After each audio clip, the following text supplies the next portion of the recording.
We're going to play a clip from a documentary. Do you have it ready, Camelia? Okay, let's roll it. And then I'll tell you exactly what we're looking at here. The church has a very proud history and has really stood for the spirit of African Americans, and I would even say the spirit of America in Charleston since 1818. A spirit of defiance and standing up for what is right and what is true. And when I say that, I mean that Morris Brown, the founder, believed that African Americans ought to be able to assemble and worship freely, as Richard Allen thought in Philadelphia. It's interesting that they were not aware of each other, but the same sort of fervor and spirit that Richard Allen had in Philadelphia was the same kind of spirit and fervor of Morris Brown. And maybe that's why they became such good friends. So this clip comes from an upcoming documentary on the AME Church featuring slain pastor and South Carolina State Senator Clemente Pinckney, who died in that church shooting massacre in Charleston. So joining us now are Pastor Lonnie Herndon from the Church of Christian Compassion and Pastor Dr. Mark Tyler of Mother Bethel AME Church. It's good to have you here. Morning. Thank you. Thank you for coming. Boy, makes your heart sick, you know, when you see that documentary. You were helping with that, right? He was actually talking to me in the interview. Is that right? Yeah. You're doing the interview. Yeah, so Phil Katz and myself, Sam Katz's son, went down to Charleston about 2 years ago, interviewed about 25 people, and when I got home the night that I heard about the shooting, Clemente was a friend of mine. I went right to the file because I knew we had the footage, and that's actually the response to the very first question I asked him. Wow. Yeah, just powerful, powerful piece, and you can see just even in just that short clip the kind of personality that he had. He could have been the president if he wanted to. Yeah, magnetic. Absolutely. Last night, what a beautiful service last night. That Mother Bethel. And there are flowers out in front on the steps. And I go, wait a minute, the shooting didn't happen here, but in a way it did. Yeah, I mean, so the AME Church began at Mother Bethel, but now we're on 5 continents and 39 countries. And so, I mean, this was really a blow to AMEs around the world. So we took it, you know, deeply personal, but we also found that it hit everyone else. So Pastor Herndon and I were talking today, and he said what touched him most was to hear Pastor Tim Safford from Christ Church last night. You were there when I said that you all are not AME, most of you here in the service, and he blurted out, Mark, tonight we're all AME. That's right. And I mean, and that's been the kind of response that we've received. So I mean, it's good to know that you're not out here by yourself. Yeah. What are your thoughts on this? I mean, as far as the response and people, are they coming like united in faith? Absolutely. First of all, we're praying for those family members. We're praying for Mother Emanuel Church. But it's been great to see the response around the country by leaders around the country holding prayer vigils.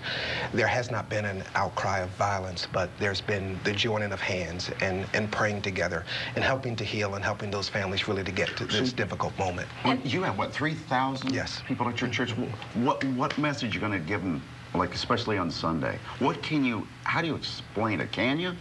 We can. I think right now it's important to uphold those families, to remember those families, but then also to think about every worship service that takes place around the country. We have to look at security differently. Our church has camera surveillance in every part of our building, and we have a great working relationship with the 18th District. Captain Robin Wimmerly. We see the people in blue outside of our church every Sunday just because of the crowds we see, but to keep our members safe as well. And do you think, I mean, when it comes to the state and the way things are, when it comes to the church nowadays, I mean, a lot of people think, okay, on Sundays, you know, there's a lot of people coming, but this happened in the middle of the week at a Bible study. Is this something that should be happening, yes, around the clock, at all times? Anytime there's an event being held at a church, we need to make sure that there's tight security. I really think that in this age we live in, we have to be more concerned about security. We oftentimes talk about the church being a hospital. It's a place where people come dealing with issues, wanting to get better, to be better citizens, better mothers, fathers, husbands, wives. However, they come in with issues, and when we open the door, we don't really know who's sitting there. And so it raises the question. We have to raise security. We have to be more aware to protect our parishioners.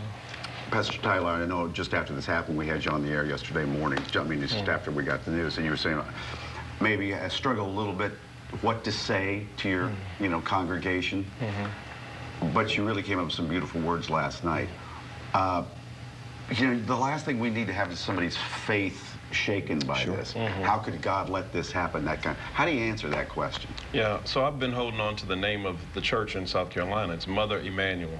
And so for, people who know the Bible, Emmanuel came. It was a promise that, that God would be with the people of Israel, though dark times are coming. And so Emmanuel literally means God with us. That's right. And so for me, I've held on to that it does not seem that God is with us in this situation, but somehow through the midst of all of this tragedy, I believe it. And I know Reverend Pinckney, Reverend Simmons, who also was killed, was really a great figure in the AME Church. I didn't know until this morning that he was actually a part of that group as well. But all of them preached and believed that, and I believe it as well, that though we don't understand it now, that God is still with us. Yeah, but what a connection between these two churches. Sure. It couldn't be closer, the one in Philly, the one in Charleston. Right. I mean, Morris Brown, who founded that Emmanuel Church, is buried at your church. Right next to Richard Allen. Yes, that's correct. So so Charleston, as Pastor Herndon and I were talking earlier, Charleston and South Carolina, with the AME Church and Philadelphia, these are the hubs. Yeah. I mean, these are two of the most important places in the AME Church all around the world. AMEs, if they don't know anything else, they know Charleston and they know Philadelphia. They've been central to us since the very beginning. And so, Charleston and Mother Emmanuel has gone through this before. The buildings have been burned down before. They suffered an earthquake. They went through the turmoil of the civil rights movement. And this congregation will rise again. I'm confident of it. Absolutely. And what would you say, because I saw something yesterday that someone said, and it really stuck with me. And they say, if black people, or even just people in general, can't feel safe in the church, where can they feel safe? Absolutely. It really raises the question. Our president, 14 times under his administration, has addressed the nation because of mass murders, Columbine, movie theaters, schools. 16 times in the last 50 years, churches have been attacked with violence. And so we have to really look at our sick society and continue to preach the message of love, but then also address some of the mental health issues that are going on in our society, and deal with an issue that we don't like to talk about, and that is gun control as well. Yeah. His dad gave him that gun, looks like. Absolutely. Yeah. After he'd been arrested twice previously this year. Absolutely. Now for the third time. Yeah. God bless you both. Yeah. Yes, thank you so much for coming to talk to us. Pastor Tyler, you're going to go down to Charleston? Yeah, I'll be attending the funeral, and if they need, persons to come down before then, I'm just kind of waiting for them. I mean, again, this is, we're not even 2 days out. I know. And so right now they're still just trying to grapple with this. And so once we get a sense from that community what they want from us as AMEs, people are standing by ready to go. Okay. Understandable. We'll stay in touch with both of you. Yeah, thank you. Thank you. Taking a quick break. Come right back.